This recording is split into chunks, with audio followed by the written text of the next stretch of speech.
You know that terrifying moment during a spacecraft's return to Earth, like re-entry? Oh, yeah, when the capsule is just completely engulfed in flame. Right. The temperatures outside the hull are spiking to, I mean, thousands of degrees. And inside the cockpit, the astronauts suddenly lose all communication. Radios go dead. Exactly. Mission control goes totally silent. It's called the blackout zone. Which is wild because the friction of the atmosphere literally creates a plasma field around the ship. Mm-hmm. And that blocks all electromagnetic signals. Yeah. And to the astronauts inside, well, if they didn't know the physics of what was happening, it would feel like the entire system is failing. Right. It feel like imminent death. The alarm bells would just be ringing in your head. Oh, absolutely. But the engineers who built that ship, they know the fire isn't a glitch. The blackout isn't a failure.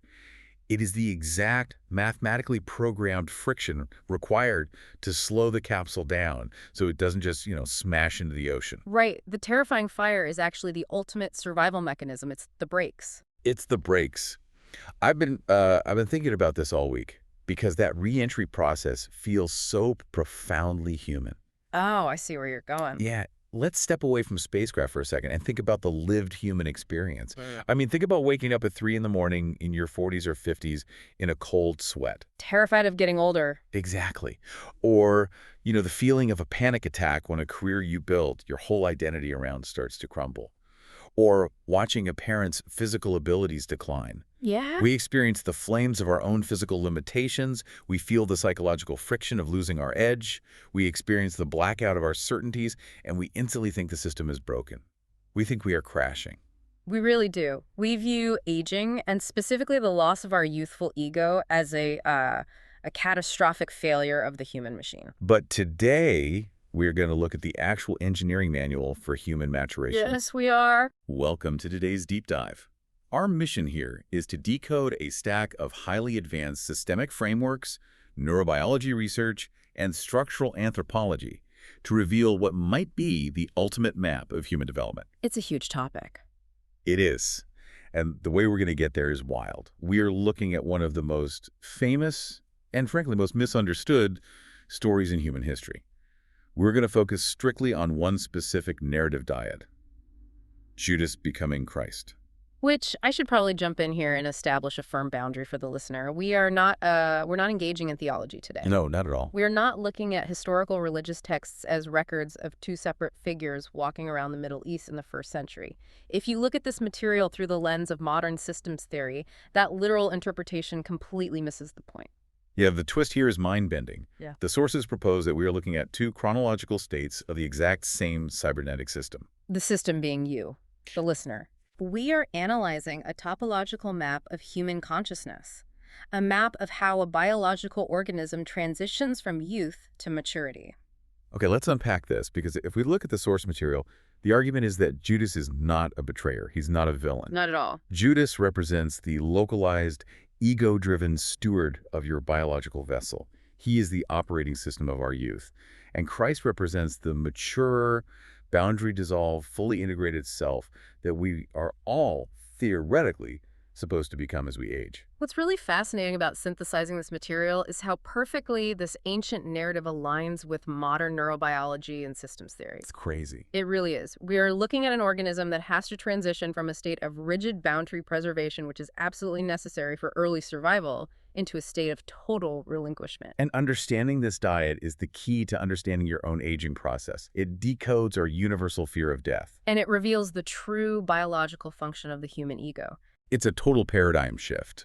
I mean, if you ever felt overwhelmed by the modern pop spirituality culture constantly telling you, cue your ego, or if you're quietly, secretly terrified of getting older, this deep dive is about to completely reframe your reality. But to understand Judas as the ego, we first have to redefine what the ego actually is. Right. And the sources are emphatic. The ego is not a character flaw. It is not a software glitch. It's a biological organ. It is not a demon to be exercised at a silent retreat. Yeah. Biologically and cybernetically speaking, the ego is a vital sense organ. Specifically, it is a cybernetic sense of self-location. Let's really lean into that. A sense organ. We are so conditioned to think of our senses as just the physical hardware, the eyes, the ears, the skin. Right. How can the ego be a sense organ? Well, think about how the brain actually processes reality. Neuroscientists refer to this as predictive coding. Yeah. Your brain is locked in a dark, silent vault, your skull. Completely dark. Yes. It has no direct access to the outside world. So it relies entirely on sensory organs to translate the chaotic energy of the external universe into a usable user interface, a dashboard. Oh, I like that. A dashboard. Yeah, the optic nerve takes the absolute chaos of electromagnetic radiation and translates it into a dashboard of color and shape. The auditory nerve translates atmospheric pressure waves into sound. I see where you're going with this. The brain needs an interface for the physical world, but it also needs an interface for the abstract world. Exactly. The ego, acting largely through what we call the brain's default mode network, takes the sheer, unadulterated chaos of time, memory, and complex social dynamics and translates all of that into a usable dashboard of identity. Wow. It tells the biological vessel where it is located in time, anchoring you between past regrets and future anxieties. And it tells you where you are located in the social hierarchy. Are you safe? Are you threatened? Do your peers respect you? So, just like you can't navigate physical reality without the optic nerve, because you would literally walk off a cliff, you can't navigate relational or temporal reality without the ego. You'd be socially and historically blind. That's spot on. In cybernetics and evolutionary biology, there is a mathematical concept called the Markov blanket. The Markov blanket, okay. Yes, it describes the boundary that separates an organism's internal states from the external environment. Every living thing needs one. A single biological cell has a lipid membrane. That's a physical Markov blanket. It keeps the good stuff inside the cell and keeps the chaotic, destructive stuff outside. Precisely. And the organism must constantly expend thermodynamic energy to maintain this boundary against the entropy of the environment. The moment that boundary dissolves, the internal states mix with the external states. And the organism dies. Exactly. So the ego's primary biological mandate is to maintain the psychological and social Markov blanket. It acts as an evolutionary survival protocol. And to make sure you actually do the work of surviving, the evolutionary code built in a massive negative feedback penalty for failing to maintain the boundary. You feel it as shame, anxiety, or existential dread. Which is highly unpleasant, but it works. Here's where I want to bring in the 4K rendering engine analogy from my own notes, because I think it perfectly captures the sheer scale of what the ego is doing and why it exhausts us so much. Go for it. So for a long time, old science viewed the ego as this sort of low-bandwidth text parser, like an old MS-DOS computer just reading a few lines of code. I am hungry, I am sad, I am walking. Right, a very linear, low-resolution, almost mechanical view of consciousness. But in reality, the ego is a computationally massive, real-time 4K rendering engine. Think about playing a modern open-world video game. Even if you, the player, are just standing completely still in a virtual room staring at a blank wall, the console is running hot. Because it's doing so much in the background? Exactly. The game engine is actively calculating the physics of the room, the dynamic lighting coming through the window, the artificial intelligence of enemies 3 rooms over, the background geometry, all of it, constantly, to make sure the simulation doesn't crash. That is a phenomenal way to visualize what the default mode network is doing at every waking millisecond. It isn't just pulling a tiny trickle of data. Right. Let's ground this in an everyday example. Mm-hmm. Let's say you are sitting in a meeting and a coworker across the table sighs heavily while you're speaking. Oh man, the worst feeling. Instantly, the rendering engine takes that single audio input and cross-references it against a sprawling network of past trauma nodes, complex social hierarchy vectors, and future probability trees. Right. The engine just starts spinning. Are they mad at me? Did I mess up the report? Are they trying to undermine me in front of the boss? If I get fired, can I pay my mortgage? If I lose my house, will my spouse leave me? It escalates so fast. It generates an entire cinematic universe of anxiety from a single sigh. It is generating this continuous, unbroken hallucination of who I am across time, and maintaining that identity matrix requires a staggering amount of biological processing power. It burns immense calories, it spikes cortisol, it is deeply exhausting. Which explains so much about our current cultural moment. I think so many people are drawn to that spiritual mandate to kill the ego because they aren't actually seeking profound cosmic enlightenment. They're just tired. Yes. Yeah. They want to turn off the 4K rendering engine because the fan is buzzing loudly, the battery is draining, and it's rendering a million stressful scenarios a minute. It's an entirely understandable fatigue. The psychological friction of modern life is overwhelming, but this is where biological reality violently clashes with that pop spirituality mandate. And let me push back heavily on this whole kill the ego culture. Because if the ego is a vital sense organ, if it is the radar screen on a commercial airliner flying through a violent thunderstorm, why in the world would anyone smash the radar just because it's showing a storm? You wouldn't. Smashing the screen doesn't stop the turbulence. It just means you're flying blind. It seems dangerously misguided. Well, the source material draws a structural isomorphism here between killing the ego and the biological realities of solitary confinement. Oh, wow. Yeah, it proves your point perfectly. If you forcefully destroy the ego, if you smash that radar screen through extreme asceticism or trauma, you do not magically produce a Zen master. You get a catastrophic systemic failure. Wait, walk me through that. Solitary confinement. How does that map onto destroying the ego? Okay, so when you place a human being in a white room with no windows, no sound, and no social contact, you are starving their physical senses of the friction required to orient the system. Because there's nothing to see or hear. Right. The optic and auditory nerves have nothing to process. Without external data to bounce off of, the brain can't locate itself in physical space. It begins to hallucinate. It loses its grip on physical reality. It invents things. Exactly. The prisoner isn't achieving a higher plane of consciousness. The sensory deprivation is literally breaking the cognitive rendering engine. The system starts eating itself because it has no raw material to render. Apply that same thermodynamic failure to the relational processor, the ego.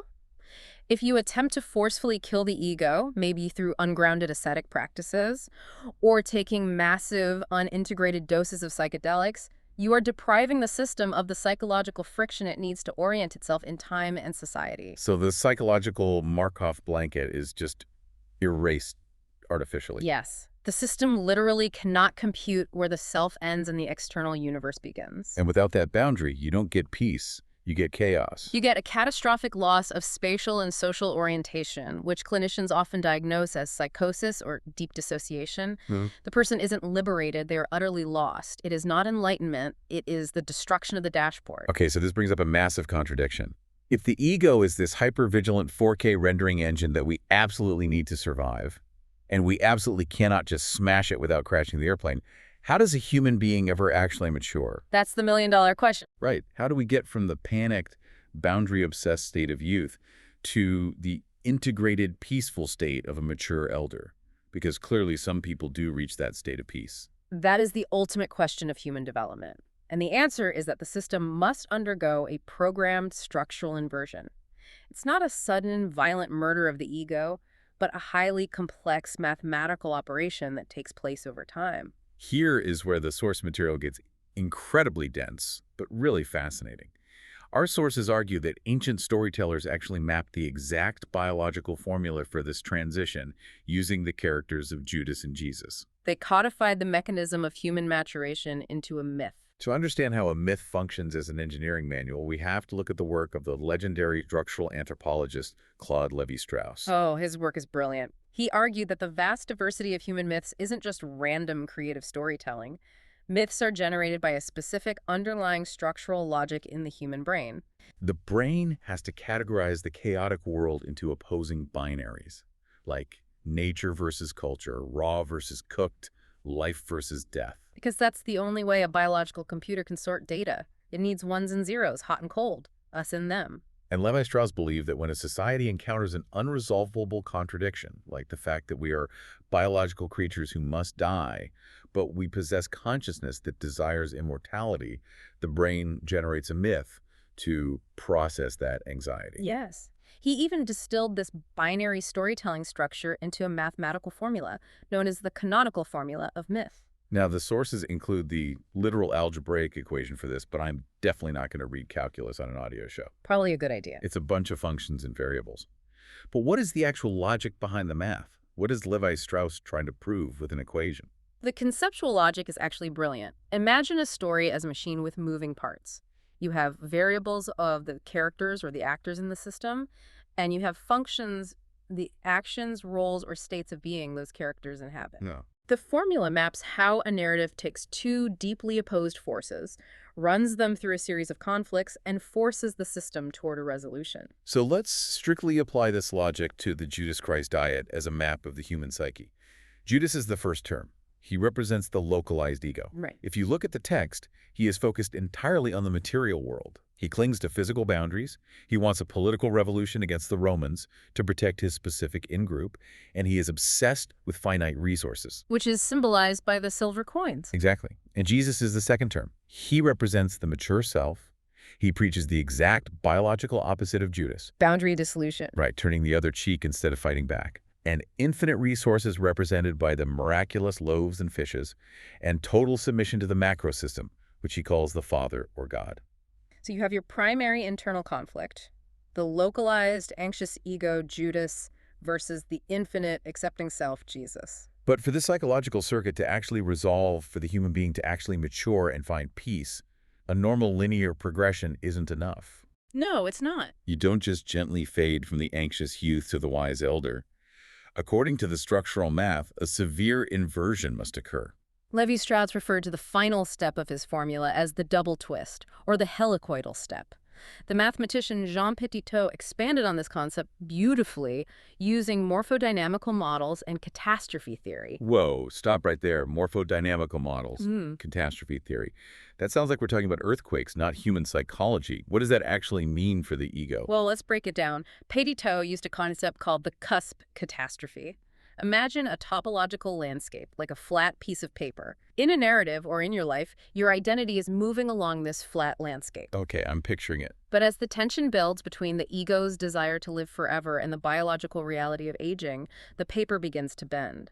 Eventually, the paper folds back on itself into a sharp crease, a cusp. A point of no return. Exactly. For the tension to resolve, the original subject, Judas, representing the ego, cannot simply learn a lesson, apologize, and walk away.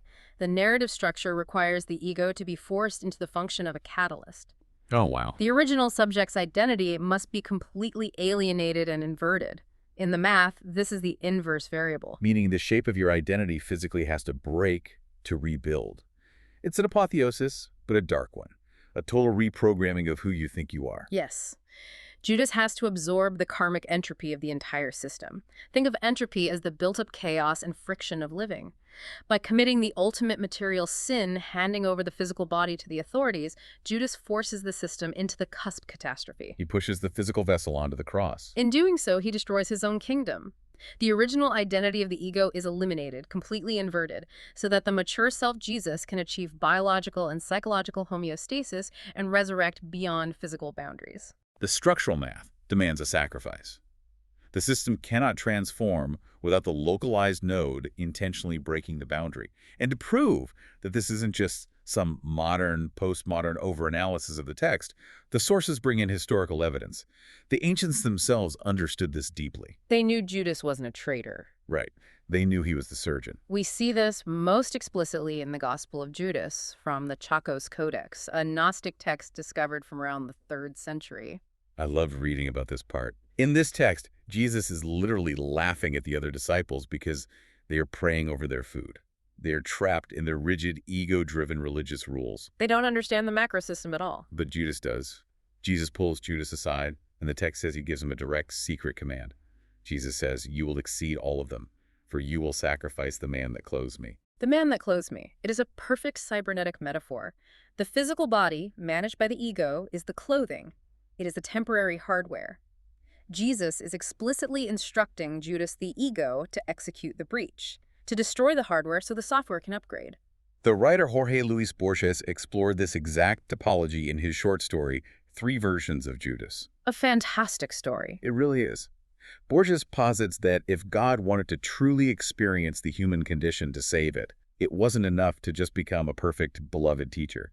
That's too easy. That doesn't solve the structural anxiety of being human. To truly hit the absolute thermodynamic bottom of the human state, to experience total ego, total suffering, and total alienation, God had to become the most despised creature in the universe. Borges argues that God chose an infamous destiny. He was Judas. Borges intuitively grasped the inverse variable we were just talking about. Judas and Jesus are a single psychological unit. God had to experience the absolute density of the ego in order to shatter it and liberate the system. It is the exact tunnel effect where the identity is reprogrammed after total confusion. It perfectly maps the biological reality that you cannot reach the peace of the mature self without fully experiencing and then relinquishing the desperate grip of the localized ego. But let me ground this again for the listener, because this mathematical double twist, this cusp catastrophe, sounds incredibly violent, like a sudden catastrophic system crash, a single night of terror. Yeah, that's a common misconception. How does this translate to the actual lived biology of someone listening to this show? Most of us don't experience a single crucifying moment of ego death. We get older. We just notice our knees hurt, or we get passed over for a promotion by someone younger. And that is the pivotal connection. If we map this mythic violent inversion onto human biology, we see that the cusp catastrophe isn't a single night in a garden. It is the decades-long biological process of aging. Which brings us to one of the most profound linguistic revelations in the source material. The translation of the word paridomi. When I read this in the notes, it changed the way I view everything. Right. In almost all mainstream theological and historical translations of the Gospels, when Judas acts against Jesus in the garden, the Greek word used is paridomi. For centuries, this has been translated as to betray. The narrative we are fed is one of sudden, malicious treason. But modern scholars have pointed out that this is a massive mistranslation based on institutional bias. The literal technical meaning of paridomi is simply to hand over. To hand over, not to stab in the back, to pass the baton. It implies a systemic handoff of energy or responsibility. Think of a relay race. So let's map this back onto the human lifespan. If we stop viewing Judas as a historical villain and start viewing him as the ego, then aging is not a tragic, involuntary degradation of the biological machine. Getting older is the slow, deliberate execution of paridomi. The ego is the lifelong steward of the vessel. Let's use Carl Jung's framework of the two halves of life. That's a great model for this. In the morning of life, our youth and early adulthood, the ego, act as a dictator. It has to. It builds the shelter, it fights for resources in the workplace, it navigates the complex social hierarchy to find a mate, it solidifies the Markov blanket to protect the vulnerable organism, it acts with absolute, uncompromising authority. It's the king of the castle. It's the 20-something hustler who thinks they can outwork the universe. But as the system approaches the afternoon of life, the biological and psychological reality shifts.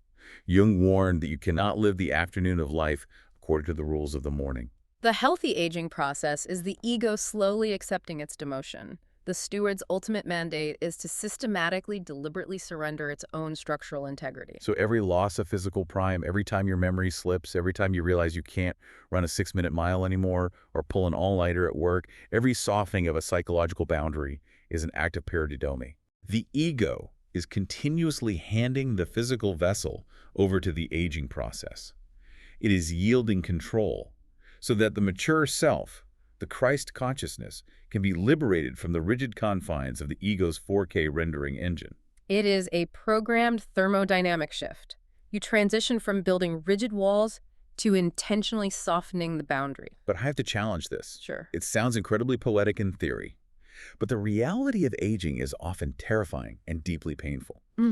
What does this actually mean for someone listening who is experiencing real cognitive decline or physical breakdown, or someone who is currently acting as a caregiver for aging parents? That's a very real concern. Are we just supposed to politely accept the pain? Just say, oh, well, it's paridomi, I'll just sit here and degrade. That's a crucial distinction to make. It is not about passive, apathetic degradation. It is about aligning with thermodynamic reality. Fighting the handover is actually what causes the most immense suffering. Because you're resisting what's natural. Exactly.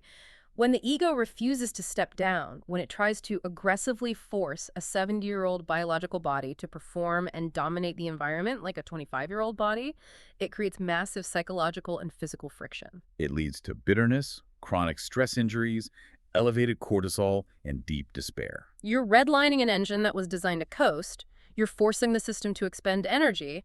It no longer has to maintain a boundary that is biologically scheduled to dissolve. The transition requires the ego to shift from an absolute ruler to a gentle steward. It has to actively prepare the system for its final state transition. It's about conserving energy rather than expending it on expansion. The profound suffering of aging usually comes from what we can call the sovereign delusion. The sovereign delusion. Yes, the ego believing its temporary rule was supposed to be permanent. Okay, but if the biological system is literally programmed to gracefully hand over power, If things like apoptosis, which is programmed cell death, are hardwired into our biology, Yeah. why are human beings so universally, paralyzingly terrified of death? That's a great point. If it's a feature, not a bug, why do we fight it so hard? Because the steward's final job triggers the ultimate glitch in the human operating system. The terminal horizon error. This concept absolutely floored me because it argues that we do not actually fear death. They don't. The biological organism does not fear death. The cells know exactly what to do. The fear is entirely localized to the dashboard. The ego simply fears its own uninstallation. Precisely. I want to make sure I fully grasp this because it's a massive breakthrough. We established earlier that the ego is a phenomenal self-model. It is a predictive engine. Its entire biological mandate is to simulate future states to keep the organism alive. Right. It constantly asks, if I cross the street without looking, will I get hit by a car? If I eat these weird berries, will I get sick? It is a simulation machine. But a predictive model can only generate predictions based on existing computable parameters. The ego can model losing an arm. It can model losing a job or a loved one. It can simulate those scenarios because in all of those simulations, the observer, the ego itself, remains intact to experience the loss. But here is the structural blind spot. The ego mathematically cannot compute a state where its own signal drops to zero. It cannot simulate nothingness because the very act of simulation requires a simulator. When the ego attempts to process the concept of physical death, it hits a computational wall, it looks into the future, tries to render a 4K image of its own absence, and the engine fails. In systems theory, when a predictive engine cannot resolve a calculation, it throws a catastrophic error code. And human beings experience that catastrophic error code as existential dread, Yeah. a panic attack at 3 a.m. It is a hallucinated panic. The ego conflates the dashboard, losing its power source, with the destruction of the entire universe. Because from the perspective of the ego, it is the entire universe. It cannot differentiate between the map it is rendering and the actual territory of reality. Exactly like the fuel gauge on your car's dashboard. When the car runs out of gas, the needle drops to E and the little light on the dashboard turns off. The ego is that little light, screaming, if my bulb burns out, the road, the sky, the driver, the entire world ceases to exist.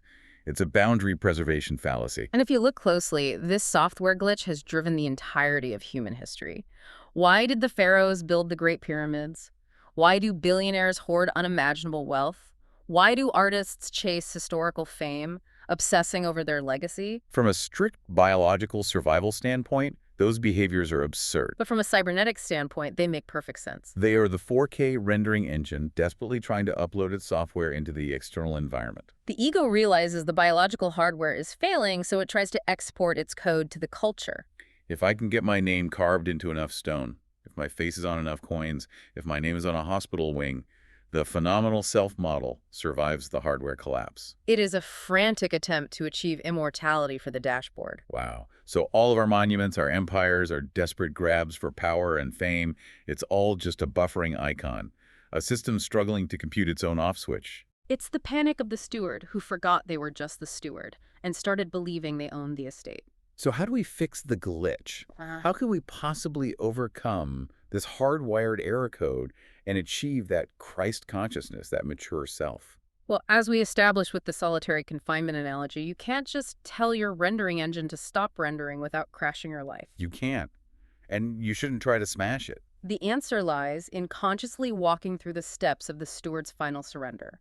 We can map this process as the hierarchy of relinquishment. The hierarchy of relinquishment. This maps the exact sequence of how the ego steps down from power, transitioning from Judas the dictator to Judas the steward, and finally allowing the mature self to emerge.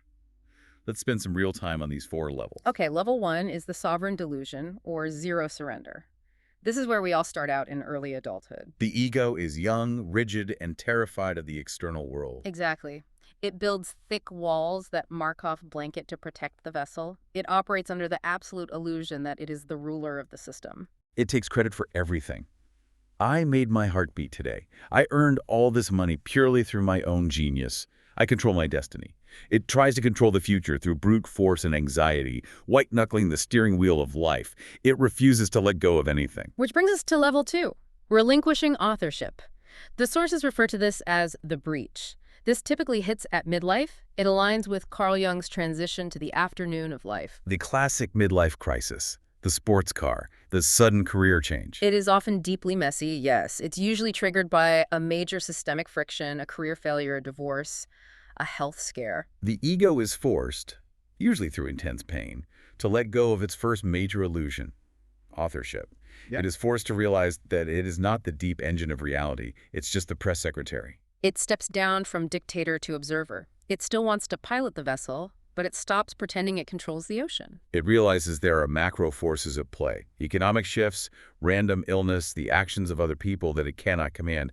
It's the moment you realize you can do everything right and still fail. Then we enter level 3, relinquishing the hardware. This is the steward phase.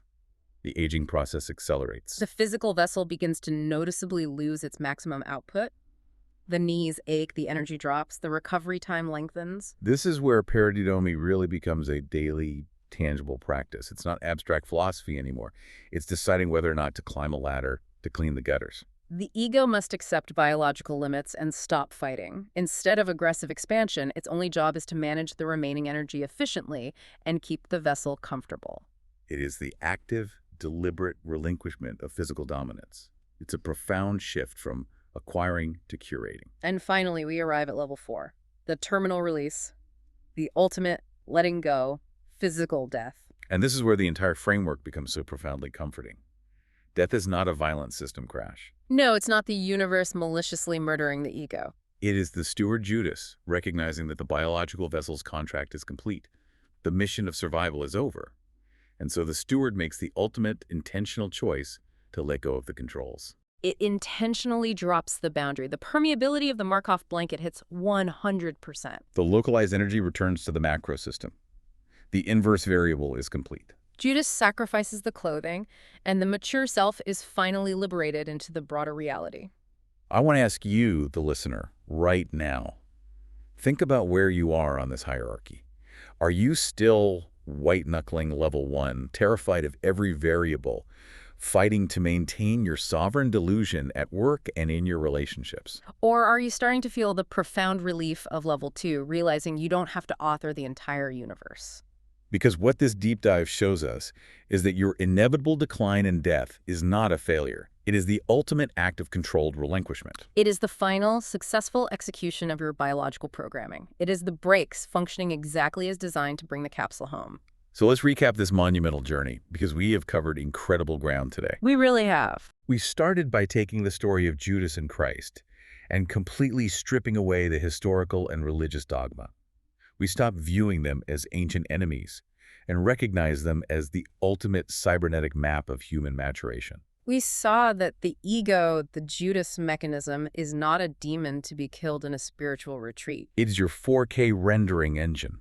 It is your vital sense of self-location, your lifelong steward. Its ultimate purpose is to manage your survival, to keep you safe through the morning of life until it completes its final graceful task, paridomi, handing you over to the mature self. And remember that existential dread you feel in the middle of the night. It is just a buffering icon. It is a terminal horizon error thrown by a dashboard that cannot compute its own off switch. Once you decouple your core identity from that dashboard, you can experience the friction of life, the turbulence, the blackout zones, without believing every false alarm. You can just let the radar flash without trying to smash the screen. Which brings us to a final thought for you to mull over. If the ego's ultimate goal, its highest biological and mythic purpose, is a perfectly choreographed surrender, then perhaps our modern culture's absolute obsession with anti-aging, with biohacking our way to immortality, isn't actually a triumph of science. It might be the ultimate failure of maturation. What if the most advanced technology you possess isn't your ability to preserve your boundaries indefinitely? What if your greatest feature is your programmed capacity to eventually, willingly let them go, to step out of the capsule, leave the flames behind, and just land?